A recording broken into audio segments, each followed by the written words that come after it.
We're gonna switch it up. Hi, hello, welcome. So apparently, we're gonna switch it up. It like went out again. So I am going to pull an animal spirit, an archeo archetype, and then I'll come here because I have the deck. We're gonna pull a challenge, a deck dungeon challenge. We'll keep it nice and simple and straightforward and easy. Keep it repetitive. I'm just kidding. Maybe we'll get a challenge. Maybe we won't. And I'm going to pull before and after.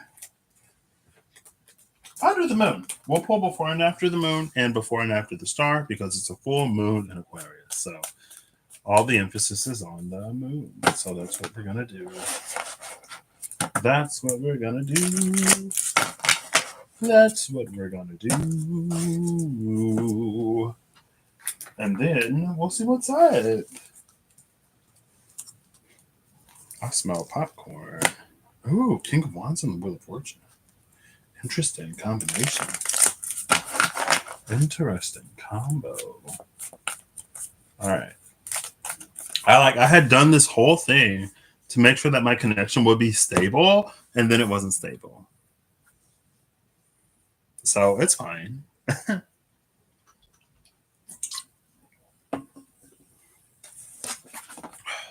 Excuse me. The otter and the rabbit. The black egg and the otter. Oops. The owl and the otter. All right, let's try this. I'm going to try it. See if I make a fool of myself. Oh, girl. Hold up. Nope. One more time, though, because that wasn't a complete disaster. The whale and the shark. It could have been worse. Could have been better. Could have been much better. Could have been much worse. All right. Clean flip, clean fall, animal spirit. Or should I get the cards first?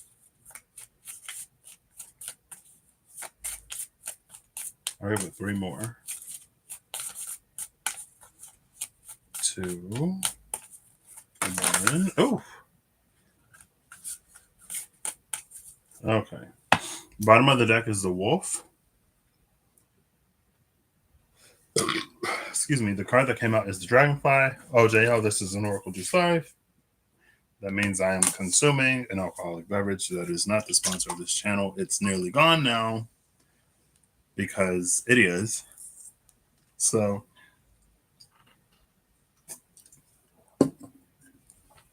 let's go. The dragonfly being the animal spirit here. Because of this deck, dragonfly to me means like ancient wisdom, ancient knowing. Because of Russ, from Wrestling Around, there is an energy of metamorphosis. Right. The nymphs live underwater, and then they go through the process where they then live on land.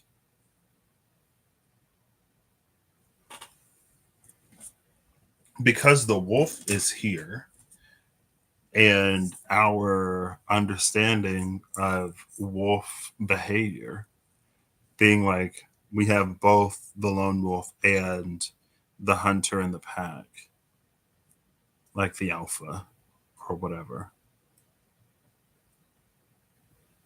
It means it's telling me that whatever this ancient wisdom is, it's more theorized and mischaracterized than it is understood. Now, the archeo aspect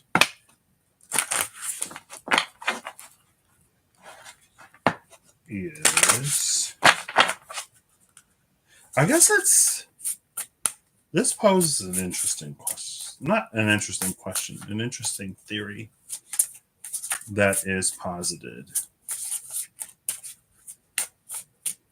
that I may not get into. All right, claim flipper, claim fall of the Archeo, please.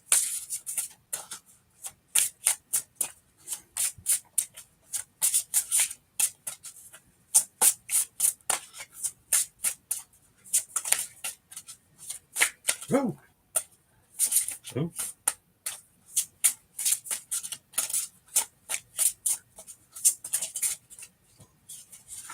That made noise, but it didn't flip or fall. I'm going to keep going until the card flips over or falls out.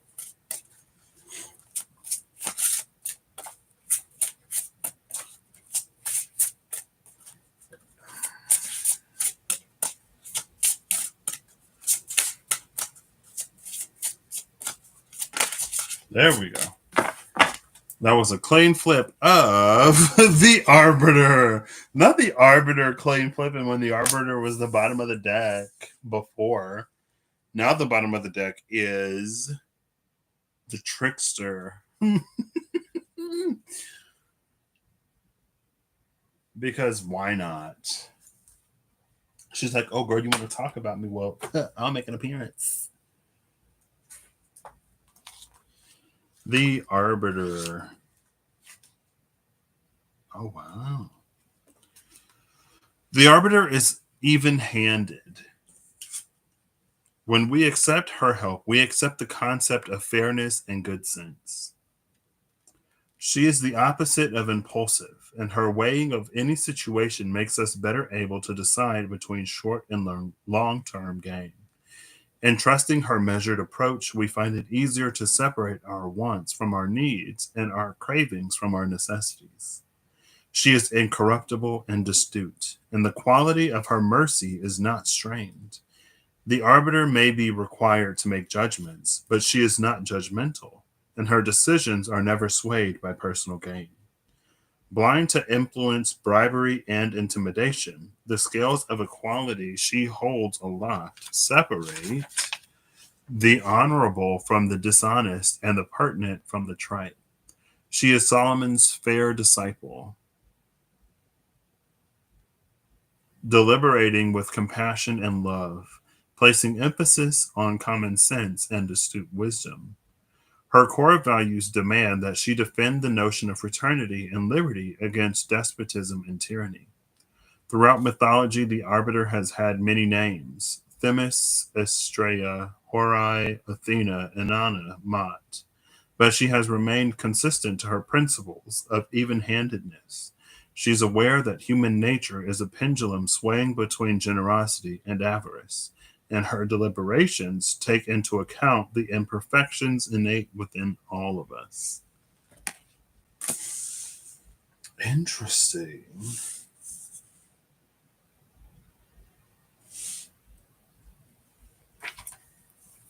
So, well, it mentioned wisdom, her entry.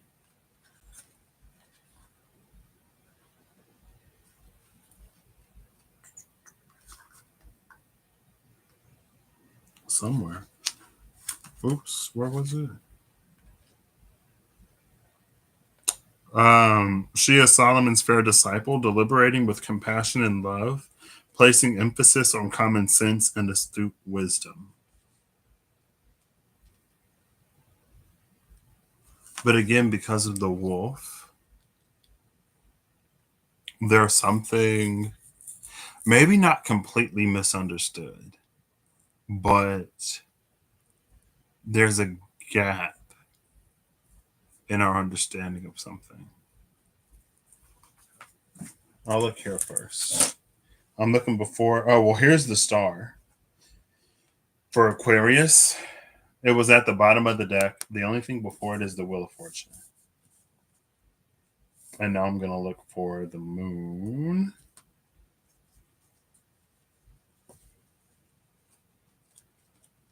Now that comes with the boon. The moon is in between the Two of Swords and the Ten of Swords. So both of these are going to be about connection. This is going to be difficult. It's inherently difficult because, again, with the wolf sort of sitting at the bottom of the deck, The Sun and the Ace of Cups are at the split, are at the bottom of both halves of the deck. Because I have to split it in half, right?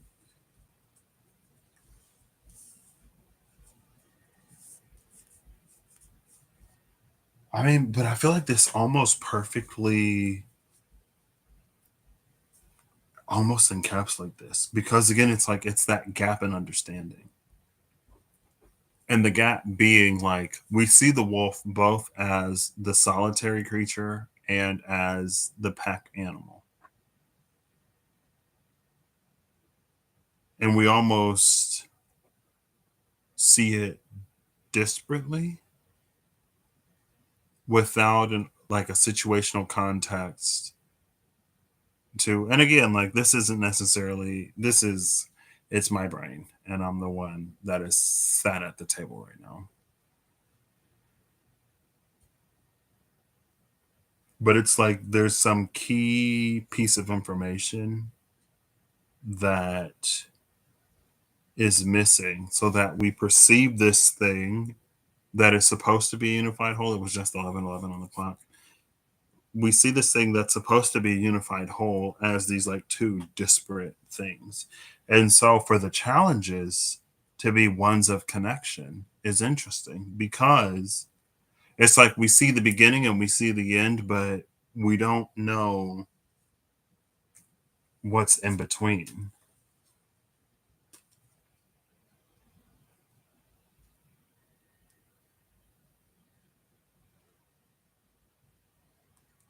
And with the dragonfly and the arbiter, it's like the totem is, it's like a solid totem. Like there is no explanation provided. Like something just is what it is, and it is what it's always been.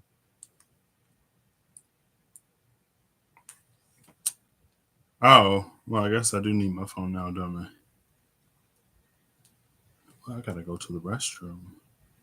I'm gonna have to go to the restroom. Okay. I really gotta go to the restroom. I'll be right back. BRB.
All right. I have decided. Hey, Holly, how you doing? You haven't missed much. I'm looking before and after the star and the moon because it's a full moon in Aquarius. Pulling an animal to be the totem and an archeo to be an explanation, I guess, of the purpose of the totem. The totem that we have is the dragonfly, with the explanation being the arbiter. I'm going to actually use the SKT Vitruvian and Revelations edition. I'm going to pull before and after the Ten of Swords and the Two of Swords. Well, the Ten of Swords Yeah, I guess that's how I'll do it. Well, hold up, wait. I'm gonna pull before and after the Ten of Swords and the Two of Swords to see what it is that we have to connect.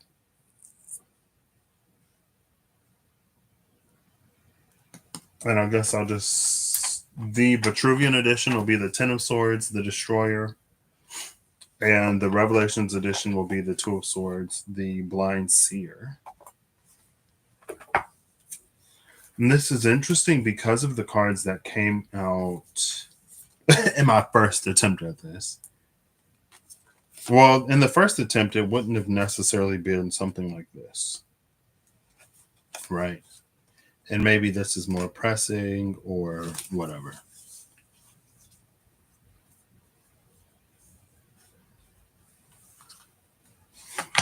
Also, the interesting thing about the dragonfly being the totem here is its movement. Not only does it go from nymph to dragonfly, I guess, going from the water to the air, but also the dragonfly has a freedom of movement within its element that is unlike most creatures of the same element.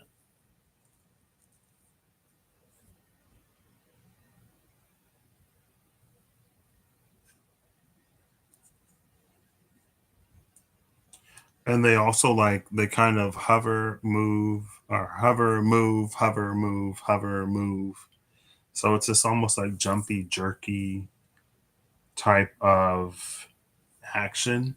So again, it supports that whole like we see it in this position and we see it at that position, but that movement in between can be a sort of a bit of a blur. The force at the bottom of the deck, not Leo showing up. Like, wait, I guess it's shuffled. Okay. Looking before and after the Ten of Swords. Wow. The Force, the Sacred Cinnabar, the Source, Sacred Cinnabar, and the Seeker. Strength, the Ace of Swords, and the Fool. Because Strength is here with the Ace of Swords, this trio, it's like we have to be brave enough to see a truth that we're seeking. This is clarifying the Ten of Swords. So it's not surprising that when we're looking for a clarification on this Ten of Swords, that it's like it's a truth that may not be easily digestible. And again, it's like because it's like that can be it's almost like what suits our purposes, right? We can use the social dynamics of the wolf to explain ourselves and to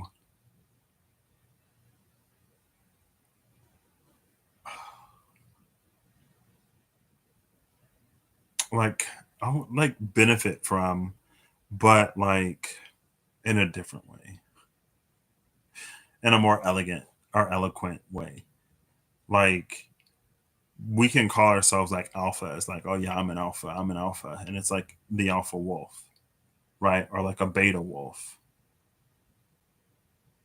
or like we could say like we're a loner, like a lone wolf, or we can call someone a loner, like a lone wolf.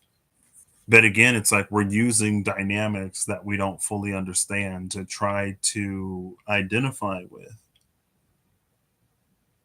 So you could say it's almost like not having a stake in it necessarily, something along the lines of confirmation bias. Okay. I don't have the capacity. Like I do, but I don't, but I do. And that's why it's like this harsh truth. Or it can be a harsh truth because it's like something may not mean what we think it means. Right.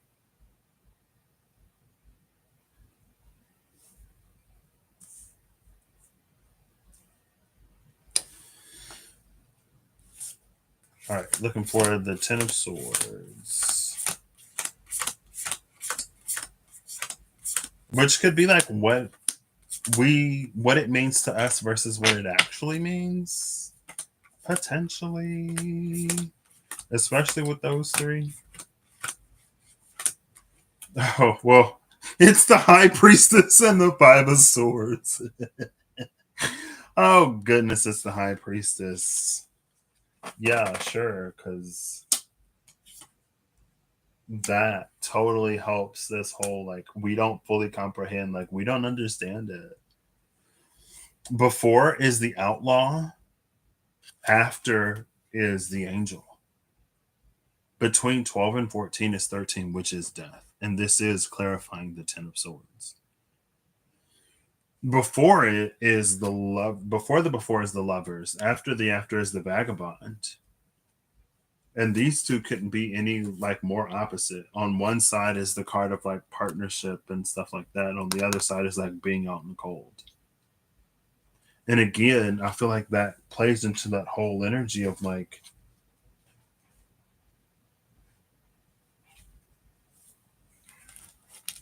what something comes to mean because of who and where we are. Right? Like imagine someone that's like, "Oh yeah, I'm a lone wolf, I'm a lone wolf," and they take pride in like not needing anybody or not having anybody. And they use the wolf, but like wolves are pack animals.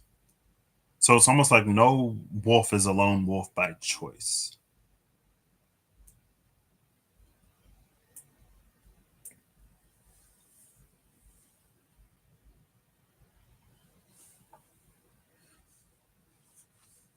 You know?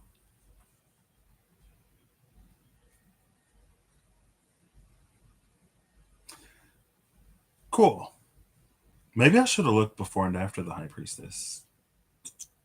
Because that's actually the moon and not the moon, but it's fine. The moon is Pisces. It's fine. It's whatever. How do we connect the High Priestess and the Five of Swords? That's the challenge.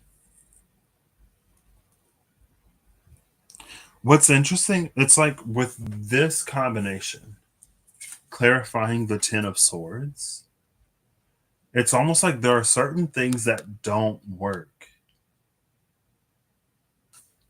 Right? I don't know. It's like, maybe we're saying affirmations, we're doing all of the manifestation stuff, and something like is not working. Or it's like it keeps getting shut down or something with that Five of Swords energy. And the challenge or the task is to find out why. Or maybe this full moon in Aquarius has illuminated why something hasn't worked or why it's eliminated, like why illuminated, not eliminated, or maybe both. Maybe it's illuminated, and once we receive a certain realization, the blockage is eliminated because we don't need it anymore. Um, and sometimes it's the reasoning is as simple as like we need to be somewhere at a certain time when something happens, and after we are where we need to be when we need to be there, then our movement is like unrestricted, right? There can be a multitude of reasons. But because of the connotation of the cards that came out, it's almost like a harsh truth. There's a truth that we may not be willing to accept, let alone see. And that's what keeps us away from something that we truly desire.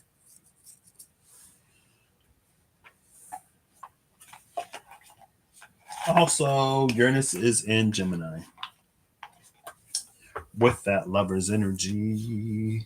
And the seeker is air, is Uranus. It's a fool. So we got both of them. It was strength, the Ace of Swords, and the Seeker. But we're like asking for it. All right. I'll give it. Oop. Well, we just got a clean flip, so we'll start here.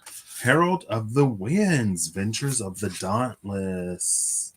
What I love about this is we do have the Wheel of Fortune right here with the star, which is that Aquarian energy. I'm going to pull around the card in the other deck to see what that message is. But before I do that, we have the joyous one, Nine of Cups, the demon, which is the devil, and the vagabond, the Five of Pentacles. This is an energy that is like, it's so like someone thinks that a certain person or a certain company or a certain individual stands between them and their happiness. Because of the cards that were at the bottom of the deck last time, because these challenges are related. They can be, they don't necessarily have to be. So it's like instead of facing a harsh truth, it blames something or someone else. Now, if that obstacle is removed, it's like they still wouldn't be any closer to where they want to be because the person, the place, or the thing isn't the obstacle. Or it's just like a manifestation of the obstacle. Right. All right, we're looking for the Two of Swords, Blind Seer. Oh, that was quick. So we have the Golden Shield, Sanctum of Splendor, the Blind Seer, and the Healer, which is the Star. So I love that this energy gets us to the Star because, again, that was feeling like this Wheel of Fortune energy because of the Dauntless. It's the Dauntless that can face whatever harsh truth needs to be faced. Also, both of these bring a major. One is the High Priestess, the other is the Star. After the Star, the Healer, is the Mason, the Three of Pentacles. So whatever this healing is, it's going to be instrumental in building towards the solution. Three of Wands, Three of Pentacles. Because the politic is related to like getting a vision, they stare into the fires of prophecy and they get a vision, a shared vision. But it's like it remains unclear without this correction.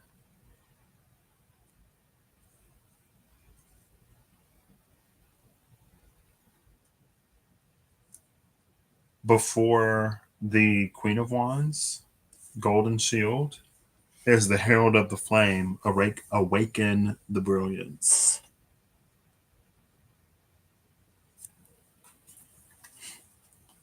So let's come over here real quick. What is it? The Herald of the Wind. So we're looking for the Stronghold of the Zephyrs to see what that message is.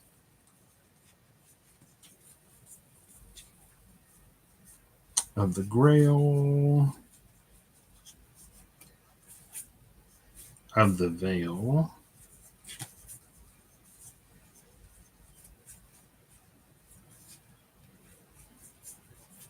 Of the Flame. And of the Zephyrs. Come on. Stronghold of the Zephyrs. Where are you?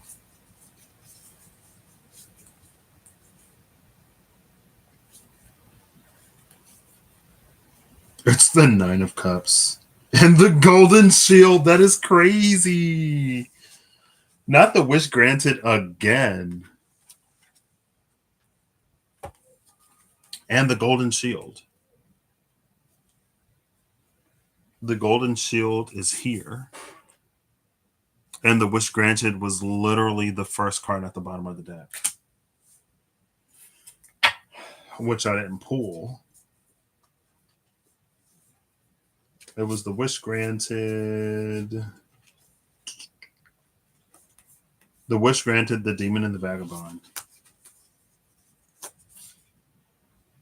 There's the Nine of Cups.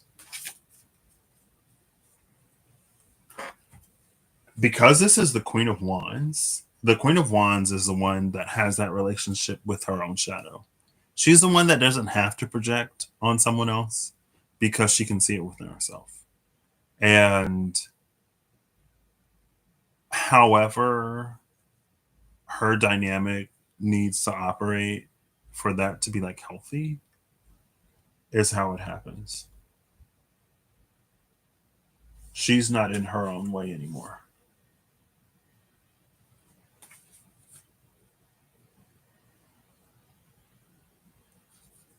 So it's interesting because you could say a part of this full moon in Leo, full moon in Leo, I knew I was going to say that.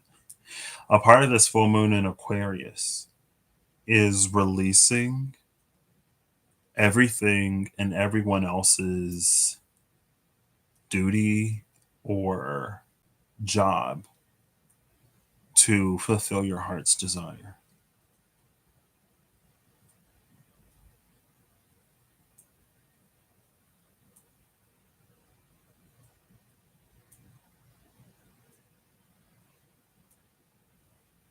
And I don't want to say that's the misconception, but maybe it is. Then we have the boon of the Wheel of Fortune. I could just like pull, but I'll read it. I'll read it from the thing. I wish I had favorites. Why can't I have favorites? It was T something, right? Wasn't it T something? Like TDOM. Yeah. Boop, boop. I wish I could like bookmark this somehow. We'll go to page 1. Oh, girl, this is the wrong one. Here we go. It's this one. I always do that, and I don't know why.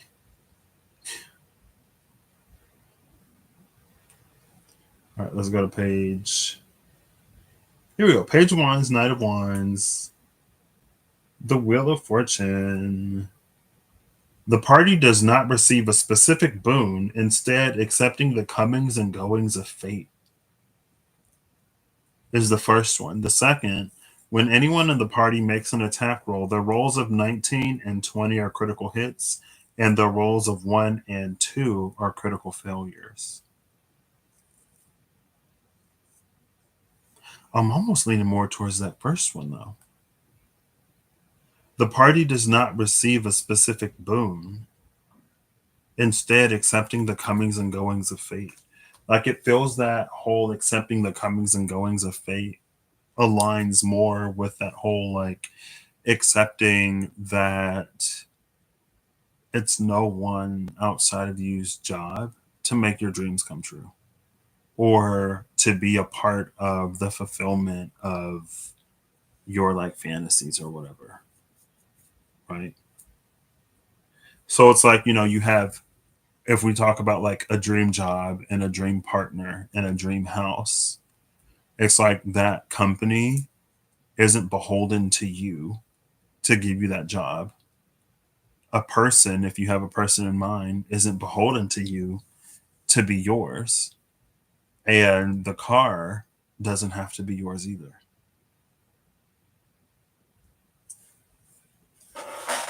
It's easier with like the job and the person.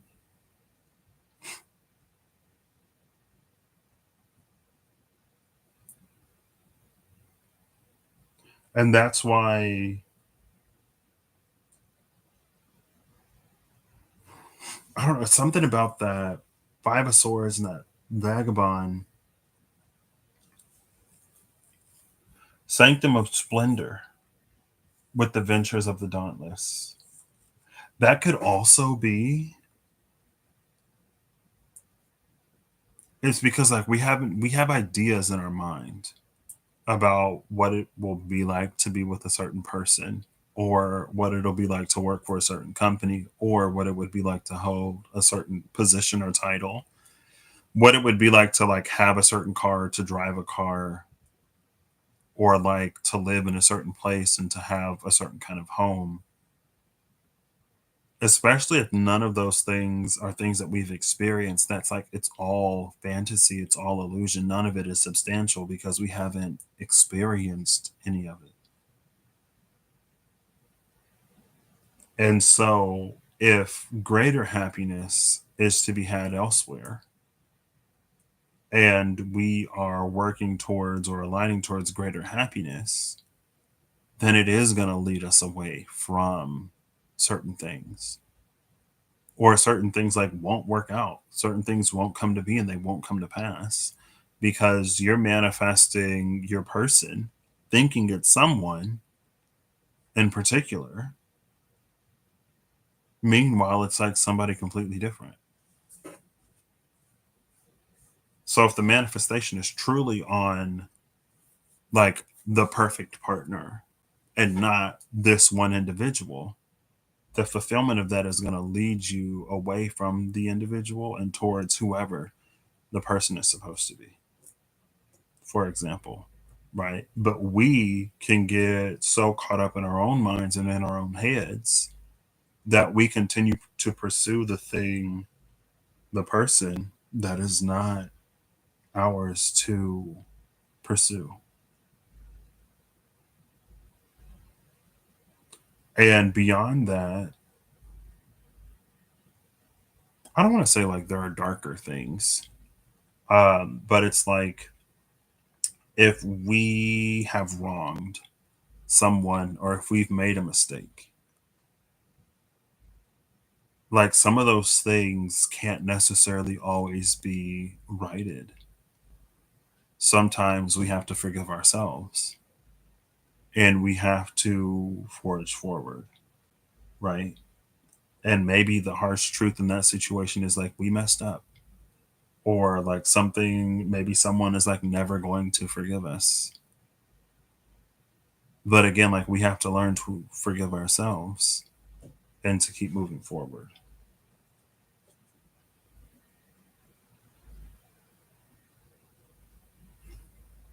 But there's something, and this is the arbiter.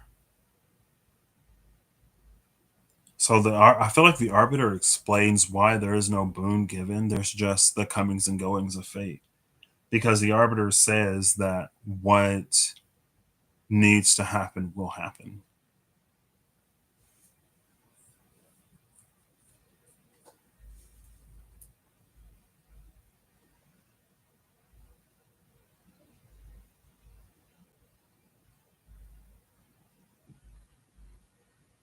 So maybe the dragonfly handles metamorphosis with wisdom, and that's why it's this totem animal rather than the butterfly that we just saw.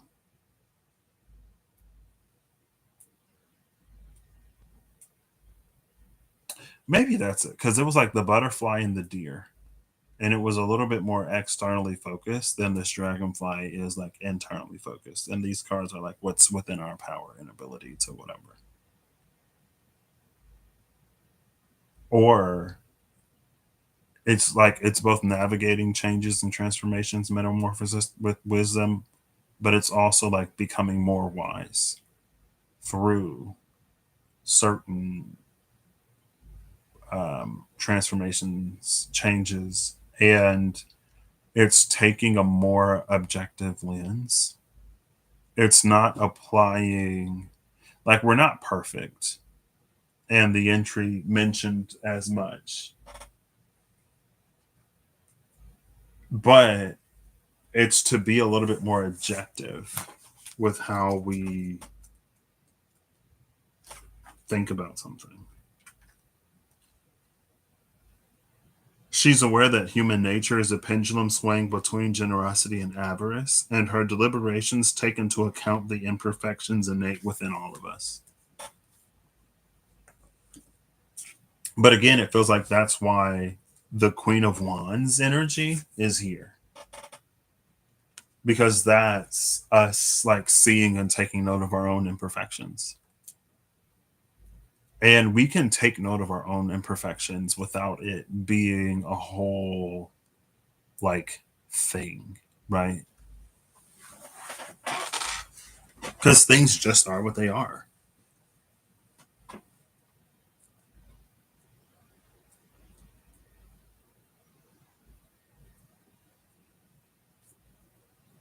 Cool. All right. Let's get final card so I can go to the restroom again. Excuse me. I've been going to the bathroom for. Actually, yeah, I'm going to have to go. I'll be back and then we'll get into final cards.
All right, cool. I have soup. I'm excited to eat soup after this. I was like, I'm still kind of hungry. Oh, yeah, I got soup. I have a broccoli and cheddar soup and what's the other? Loaded baked potato. I actually had a baked potato today. It's been so long since I've had a baked potato. I love potatoes. I really do. Cool.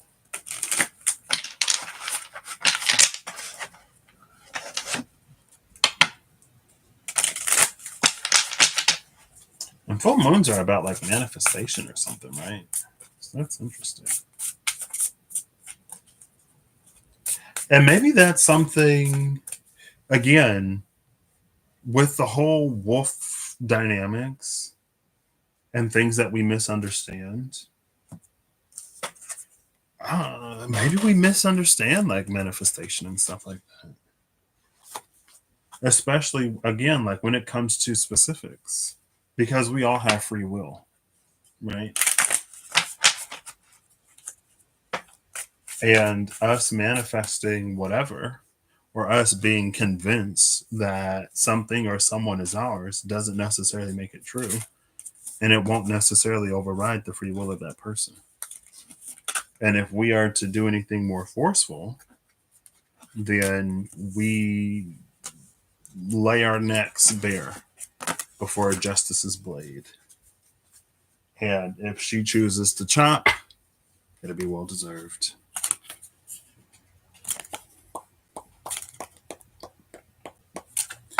Ba-da-ba-ba-ba-ba. They are. I think I'm leaning a little bit more towards baked potato now. Because I don't know. I'm not necessarily feeling cheesy.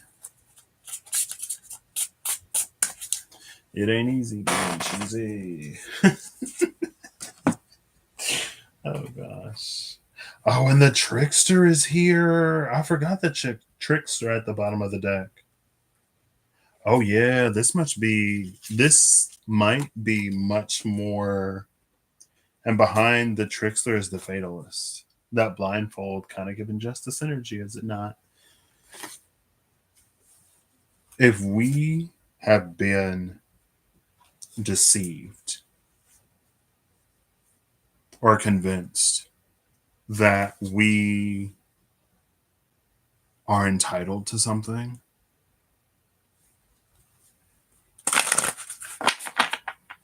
It's like some of the darkest impulses and worst things that we do to one another are born from feelings of entitlement. Entitlement to another person's being, entitlement to like certain lands, especially lands that people already inhabit and live on. And it's like that's sort of that trickster energy. Or at least that's the flavor that's coming to be spoken of now. So it's like it's prudent to not press.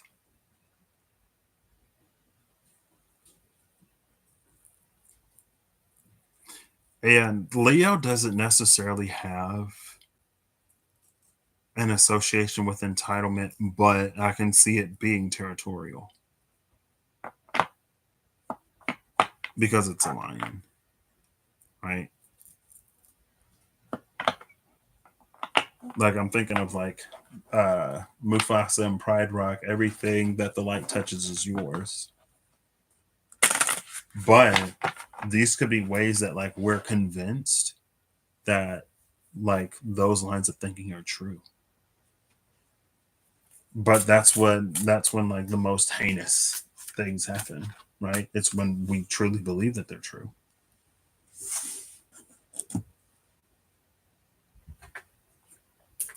I don't know.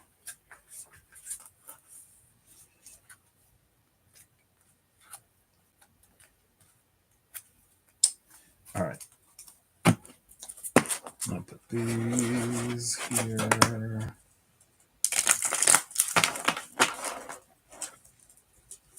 And again, this could like resonate whatever that Five of Swords energy is. It could be for any number of reasons. Use your discernment if your intuition tells you that this is resonant for you in some way, to see in what way it resonates, right? But this is kind of a like, it's not them, it's you. And it just is what it is, right? No one is perfect. And only we expect ourselves and each other to be.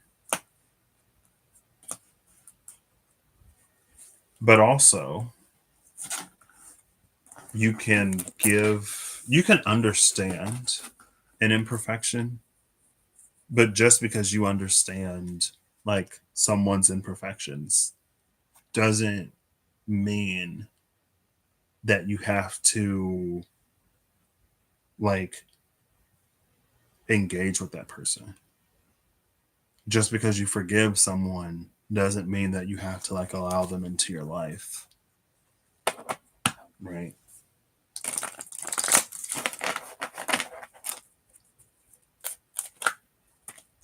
Page of oh, okay, a bunch of cards. Page of Coins came out first, and then oh, I see the Lovers again. Temperance, the Lovers, the Queen of Wands, and the Ace of Swords. These three came out together: Temperance, the Lovers, and the Queen of Wands. This is an energy of like, again, we see this Queen of Wands of someone like owning up to their own whatever. And again, we see the Ace of Swords.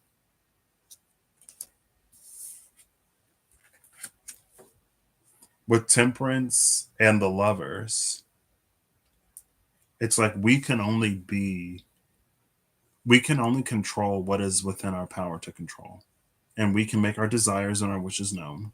Again, like there's an element of alignment.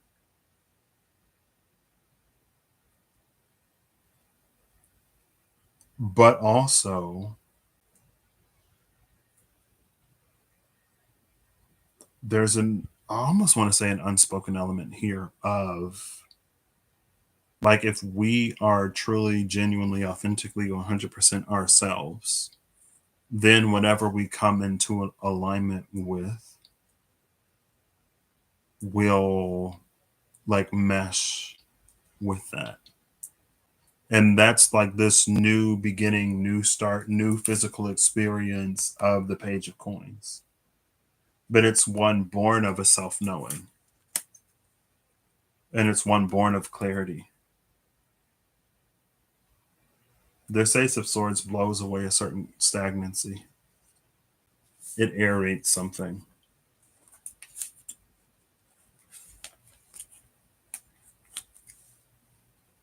But also, because we see the angel in the top of the lovers. So it's like not only are they finding each other and wanting to go on whatever journey together, it's also like divinely ordained and orchestrated. But again, it's from this place of like a self knowing and a self accountability. It's why this energy can like really show up and not in a, well, I'm only like this because of you type of way. Right. Eight of Wands. I mean, I'm not surprised to see the lovers and temperance on earth and in the heavens. It's something that is like working towards becoming a thing. So, of course, it's going to be quick. And all of that, like clarity of the Ace of Swords and the self love, acceptance, self accountability of the Queen of Wands. There's like nothing to slow this down.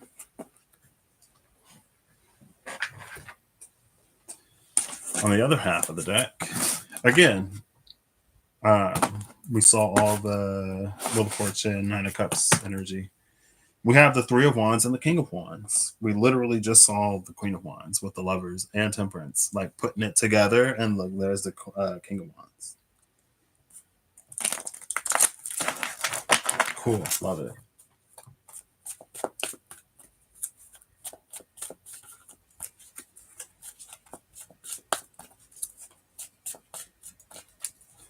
Ooh. Ooh. All right.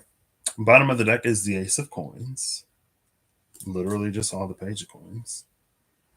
The Ace of Coins, it feels like an energy of, what do you call it? It's like an investment. Um, it's like when you're starting something new and someone like gives you a gift to help, right? So like let's say that you're buying a house or a car and someone's like, "Oh, here's some money to like put on it." So either you can put the money down when you pay for the house to make your mortgage less, or you can put the extra money on the car to like make your your monthly payments less. You make a higher down payment question mark. It's like that. Whatever you're starting with the Page of Coins, the divine is like supplementing. And again, like not surprised because that temperance was there where we saw the lovers. The first card that came out face down is the Nine of Pentacles. The second card is the Three of Pentacles. So this is like someone being whole, someone being a whole, complete individual, and then going to like meeting someone else at the bargaining table or whatever. Not necessarily bargaining, like someone is approaching a partnership, be it financial, platonic, or romantic. They're approaching it as a whole. They're approaching it as an individual, a whole individual. Bottom of the deck is, again, you already looked, it's the Ace of Coins.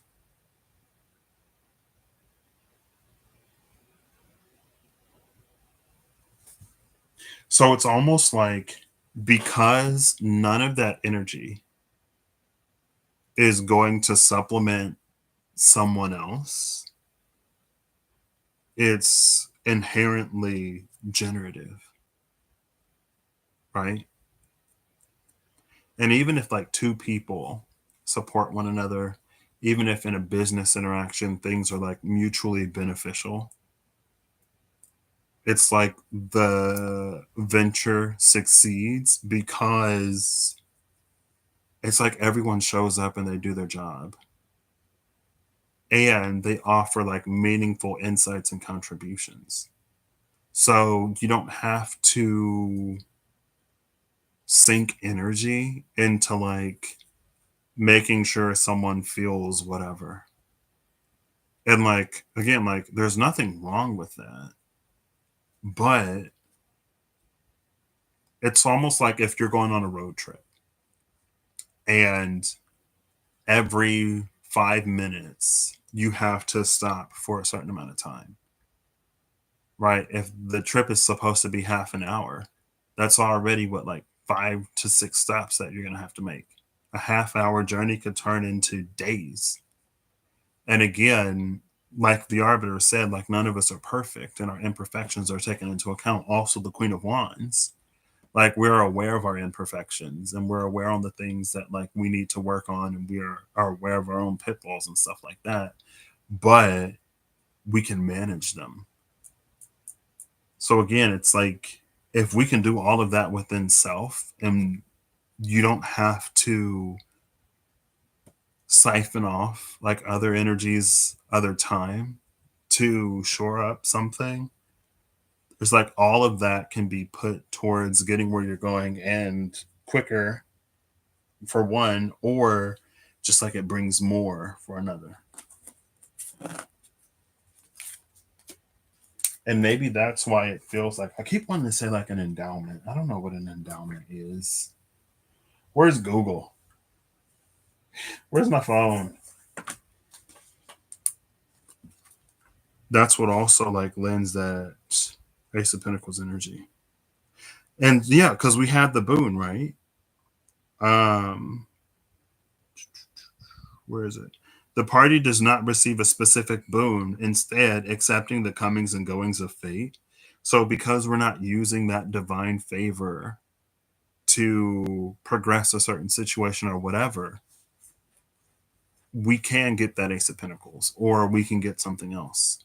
That energy can go towards something else. And because of the cards that came out, it's like it's energy that can go towards whatever, but there are like other things that it could go towards that would be more beneficial, quote unquote. Again, like we are where we are.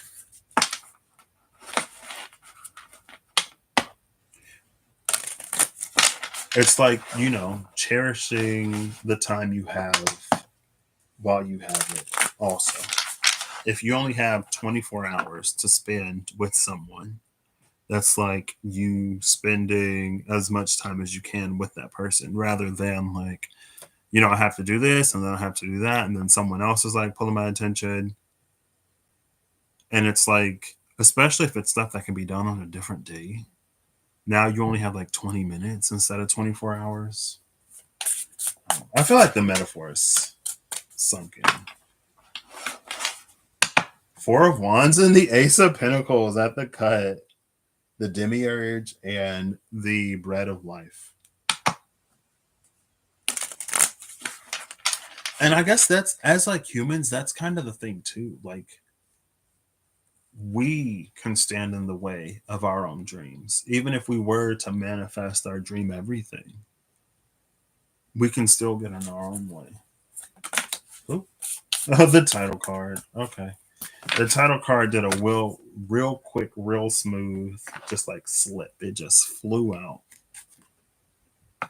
Bottom of the deck is the Stronghold of the Veil, Herald of the Darkening, which is that Page of Cups, or that Page of Pentacles energy again. Bottom of the deck is the Joyous One. Now we see the Ten of Cups where we've been seeing so much of the Nine. But we saw the Ace of Cups. It was the Ace of Cups and the Sun.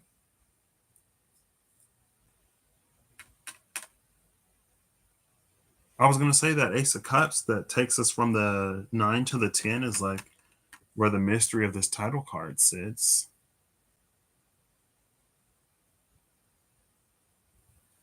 But because it's coming out with the Page of Pentacles, there's something about the lived experience that takes us from the 9 to the 10 of Cups.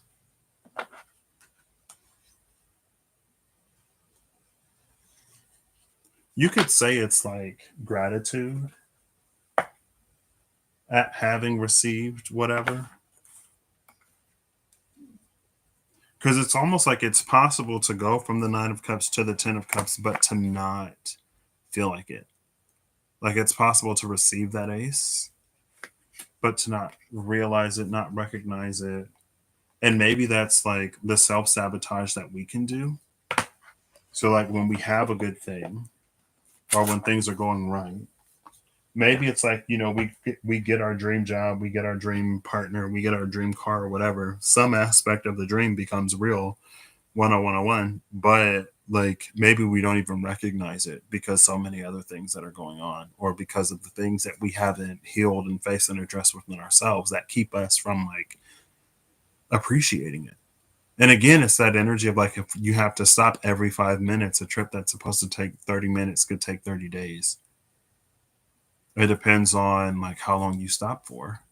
And it's that like, and again, the arbiter says that we are where we are, and it's wise for us to accept that. But we can also get to the point where we don't need as much from the outside world, like where we don't need reassurance to the point where we can't just like bask in a loving presence or in a loving embrace, right? Or we're not so riddled with like imposter syndrome and self-doubt that when we have that dream job, we can actually appreciate it rather than feeling like we're constantly underperforming and we're constantly under pressure and like no one is happy with our performance or whatever. All of those things that can pull us away from the truth of what something is. That's how we can be in a 10 of Cups and not experience it. There we have the Sun again, the warrior. At the cut with the Eminence, which is the 9 of Pentacles. We are self-assured, but like self-fortified. 9 of Pentacles at the cut with the title card.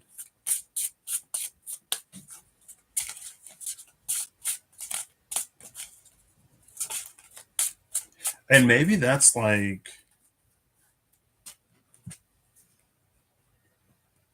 a byproduct or also one of the goals of this full moon Aquarius. It's to help us stand in the fullness of Leo, right?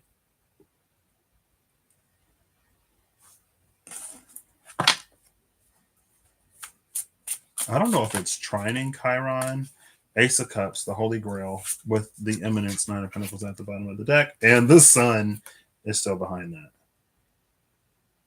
I'm gonna get another card though. That was like a distracted fall. Ace of Cups and the 4 of Cups at the cut. Again, that's whether or not we can receive it.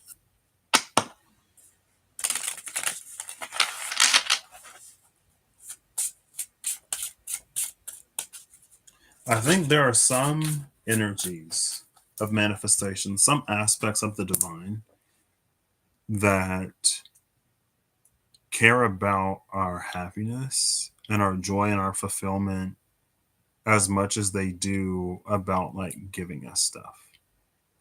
Right. So, like, if there is an aspect that's almost like, what's the point of giving someone, like, fulfilling someone's heart's desires if they, like, can't even appreciate it or can't even, like, keep it? Because then you could say, we'll call it a trickster. We don't necessarily have to go full devil energy. That, like, gives us what it is that we want before we're ready for it, and we screw it up in whatever way, and then we feel worse about it. where like dreams become weapons through their premature fulfillment. Now someone's like living years and years and years or however long, like I have this and then I screwed it up and I messed it up and I did this and I did that, and it reinforces like all of the negative things that they believe about themselves, or they get new things, new negative things to believe about themselves.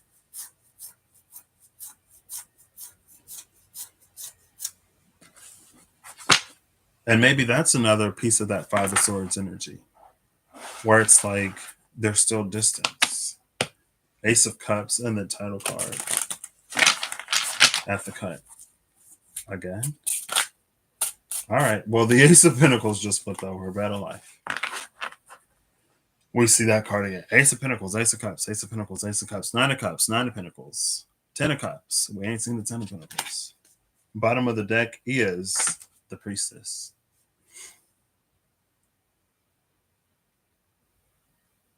Now, it's interesting because we saw the Priestess in the Vitruvian edition before.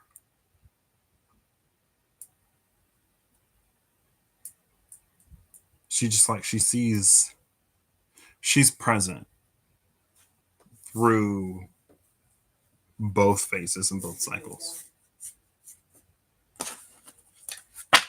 The Ace of Pentacles and the High Priestess, though, it's an energy. Oh, look, top of the deck is the Ace of Cups. Ace of Pentacles, Ace of Cups. And under that Ace of Cups is Herald of the Earth, that Page of Pentacles energy again. It's the Stronghold of the Veil and the Vitruvian edition. It's the Herald of the Earth and the Revelations edition. Ace of Cups, Page of Pentacles, Ace of Pentacles. It's like, yeah, it was the Ace of Pentacles that came out in the Fable Makers animated tarot with the High Priestess at the bottom. It's almost like, imagine things that would,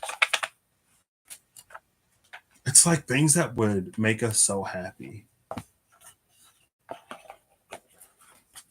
or something that would give us so much fulfillment or comfort that if we were to know about it at a different point in time, it's like we would self-sabotage so hard. It's like all of the work that we've had to individually do within ourselves, our own healing journeys, to get where we are now, for our dreams to be populated by what they are now. Whatever that Ace of Pentacles is, it's beyond even that. So if we had to work so hard to be where we are now, how would we have reacted to something that is so much further or so much more beyond now then? It's almost like, in the comparison of what is to come and where we were, it would have amplified any negative self-emotion, or it would have caused us further disconnect between our persona and the truth.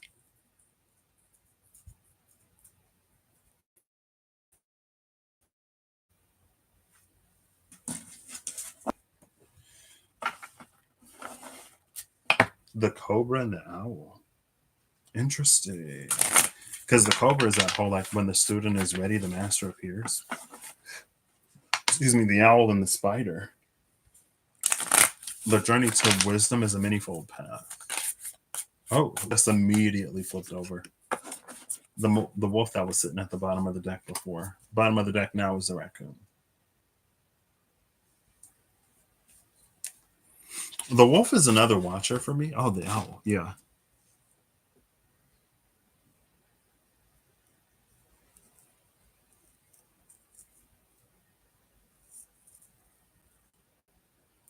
I almost want to say like someone has become the wolf.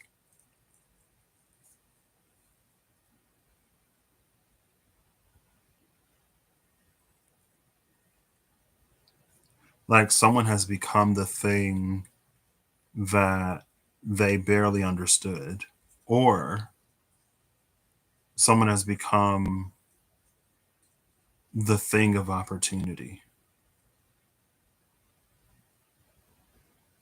And it's almost like because the raccoon is at the bottom of the deck now,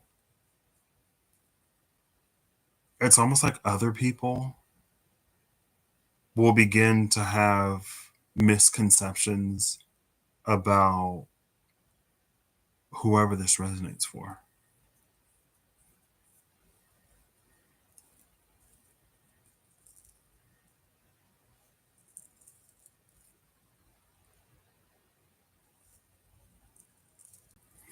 Under the raccoon is the butterfly. The butterfly, the gazelle, the moth. Between the butterfly and the moth is the gazelle. Interesting, interesting, interesting, interesting.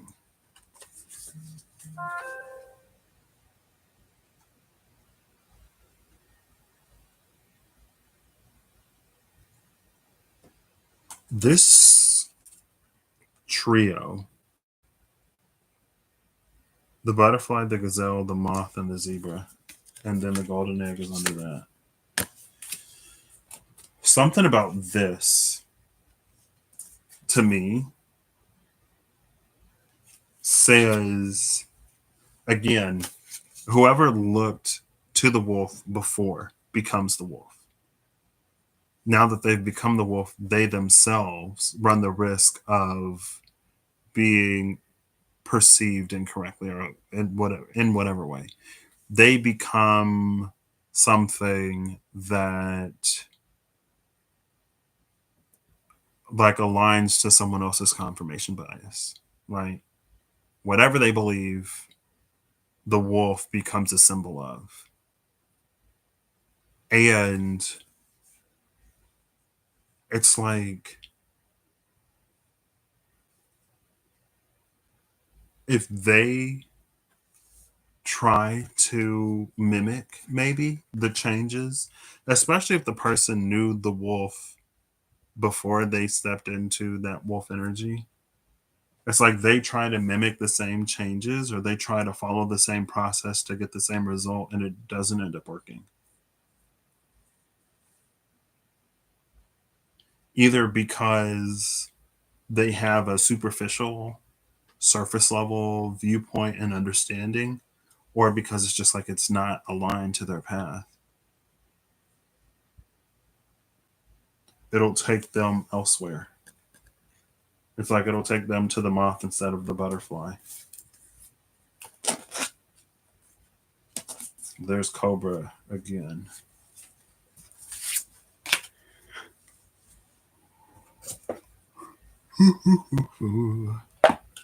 Because again, it's more about the self.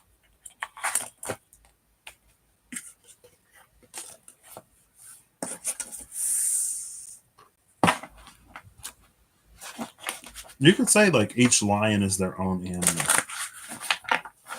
Each is a king by birthright. Oh, girl, that's a little extreme.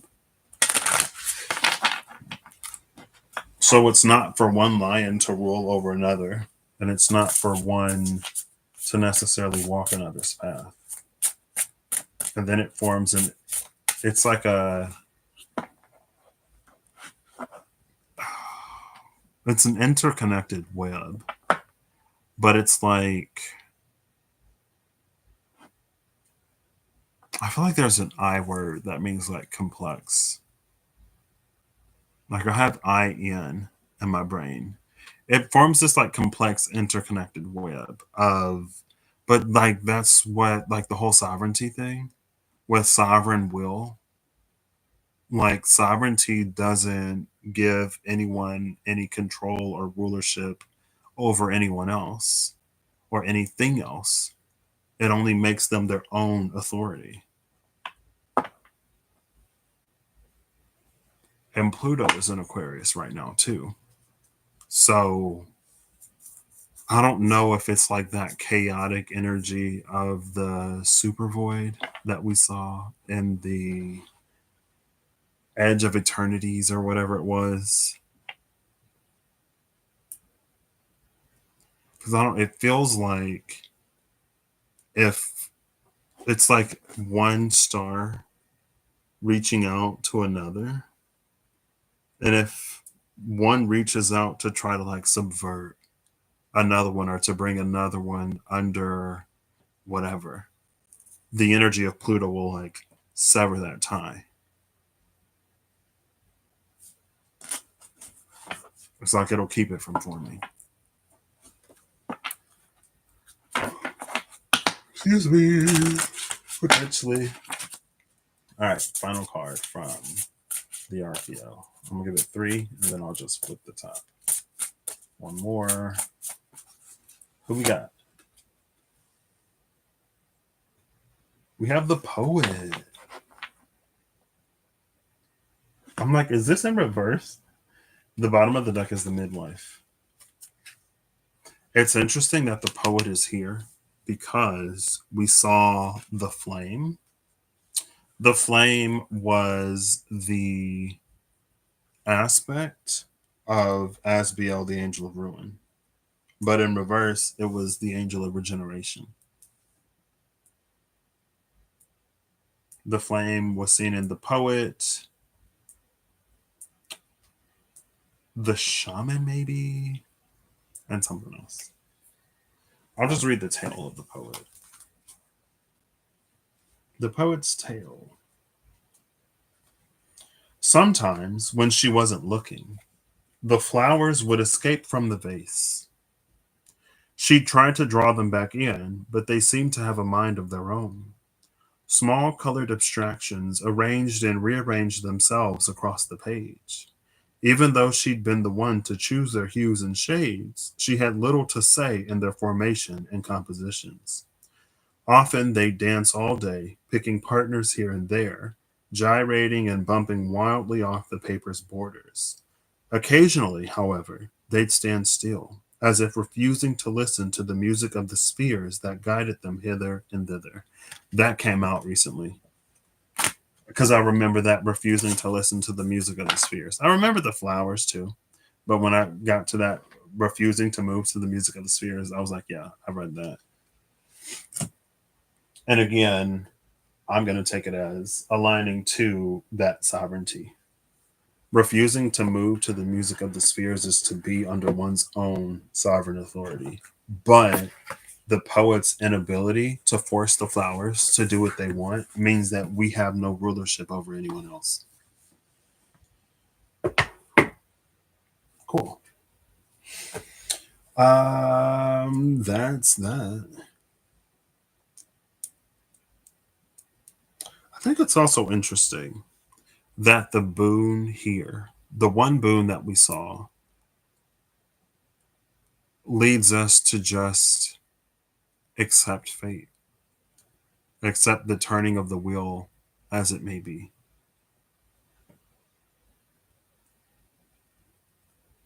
And I feel like to be in a position of, you could say surrender. I don't want to, but you could. To be in a position to just accept things as they are is boon enough. To not be so overwhelmed or desperate in any sense, to just allow things to happen is a great position to be in because it's not always easy to come by. Like, even if we weren't concerned with our survival, we're still, or we're also creatures of desire. If there is nothing that we need, there are often things that we want.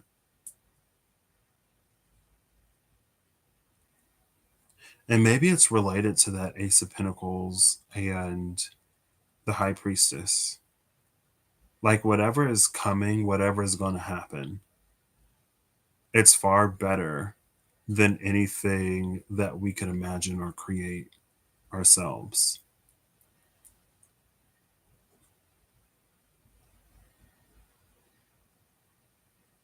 I don't know. Anyway, thanks for being here, Holly. I hope you all have an amazing whatever whenever you see this. I hope you're acting in alignment to make all that you wish to experience your reality. I hope that whatever you need along your path journey, what you find. This is what I got today. This is what I got for the full moon in Aquarius, I guess. But yeah, that makes sense because the totem of the dragonfly being about like wisdom and stuff, if it's happened in our lives before, where things have turned out far better than we could have hoped or imagined or planned, like this is like it's one of those things. And the arbiter being there as like the energy behind the dragonfly, again, it's like that knowing of we are creatures that need to survive and we're creatures of desire and we're not perfect and we experience so many emotions and thoughts and feelings as a response to things that we both can and can't control. You could also say something is like not tailor made for us. I mean, yeah, I feel like a dream that I had last night keeps wanting to pop into my remembrance. Like I can almost see parts of the dream, but like I don't remember. It's fine. Anyway, I'll catch y'all later. Take it if it resonates. Excuse me. Take it if it resonates. Don't if it doesn't. Bye.